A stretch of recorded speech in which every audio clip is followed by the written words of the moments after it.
อันนี้สีฟ้าอันนี้สีเหลืองเราจะทำมือสีฟ้าก่อนมีมือจ่ายช้าไหมโอนให้เราไปทำสีเหล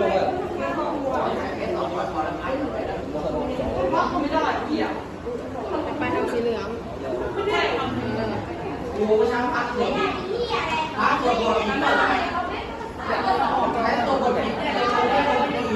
ไปช่องที่1 2 3 4โอเคข้อที่1อันนี้ขึ้นหรือลงขึ้นหรือลงลงเป็นศูนย์หรือไม่ศูนย์ไม่เป็นอันนี้ขึ้นหรือลงลงอันนี้ขึ้นหรือลงขึ้นลงศูนย์ไม่เป็นศูนย์เป็นอันนี้ขึ้นหรือลงขึ้นอันนี้ขึ้นหรือลงลงศูนย์ไม่เป็นศูนย์ไม่เป็นอันนี้ขึ้นหรือลงลงขึ้นหรือลง